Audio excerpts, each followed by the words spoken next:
Security అనేది ప్రతి ఒక్కరి హక్కు, ప్రతి ఒక్కరి ఇవ్వదు, ఆడగాని మగ గాని. అయితే ఎస్పెషల్లీ ఆడపిల్లలు రక్షించాల్సినటువంటి వ్యవస్థలు, ఆడపిల్లలు రక్షించాల్సినటువంటి పరిస్థితులు లేవు. అంటే మోస్ట్ ఇన్సెక్యూర్ ప్రపంచంలోనే ఇంకా మనం ఉన్నాం. నా యొక్క కన్సర్న్ ఏంటంటే మీరు ఎలాగైనా ఉండండమ్మా, ఎంత స్వేచ్ఛగానే ఉండండి, ఎలాంటి వస్త్రధారణను చేసుకోండి.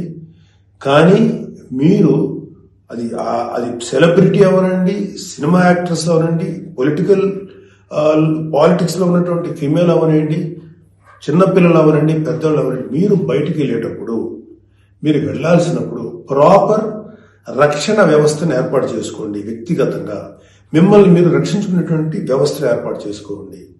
మీరు అవసరమైతే ఒక ఆత్మరక్షణ సంబంధించినటువంటి విద్యలను నేర్చుకోండి, లేదా ప్రాపర్ ప్రొటెక్షన్ అంటే ఒక సెక్యూరిటీ పెట్టుకుని ముందుకెళ్ళండి.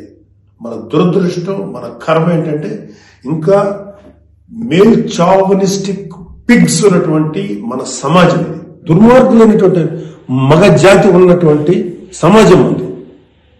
ఎలా పడితే అలాగ అవకాశం దొరికితే చిన్న పెద్ద తేడా లేకుండా పశువుల్లో ప్రవర్తించేటువంటి మనస్తత్వం చాలా మంది మగవాళ్ళలో ఉంది. పబ్లిక్ లో ఒకేసారి గుంపుగా చేసేటువంటి అకృత్యానికి మేము దొరకమనేటువంటి మనస్తత్వం ఉన్నారు. మీరు ఎలా ఉండాలో అలా ఉండండి, మీకు ఎలా కావాలో అలాగే ఉండండి, ఎలాంటి డ్రెస్ వేసుకోవాలో అలాగే వేసుకోండి. తప్పలేదు. చెడ్డ పనులు చేయకండి, యాంటీ సోషల్ ఎలిమెంట్స్ గా మారకండి, క్రైమ్ చేయకండి, ఇది చెప్పండి మీరు. అంతేగాని ఇలా డ్రెస్ వేసుకోవద్దు, ఇలా ఉండద్దు, ఎలా హక్కు ఉందండి మనకి? మగవాళ్ళకి ఏ హక్కు ఉందండి? మహా చెప్పాలంటే అమ్మా, మీ మీద ఎవరైనా అటాక్ చేస్తే తిరిగి కొట్టగలిగేటువంటి శక్తిని సంపాదించుకోండి, డిఫెన్స్ నేర్చుకోండి. ఇది ఒళ్ళంతా బట్టలు కప్పుకున్న ఆడబిడ్డలకి ఇదే వర్తిస్తుంది. ఒక స్టైల్ గానో లేకపోతే ఒక మోడల్ గా ఆడుకున్న డ్రెస్ వేసుకున్న ఆడపిల్లలకి ఇదే వర్తిస్తుంది.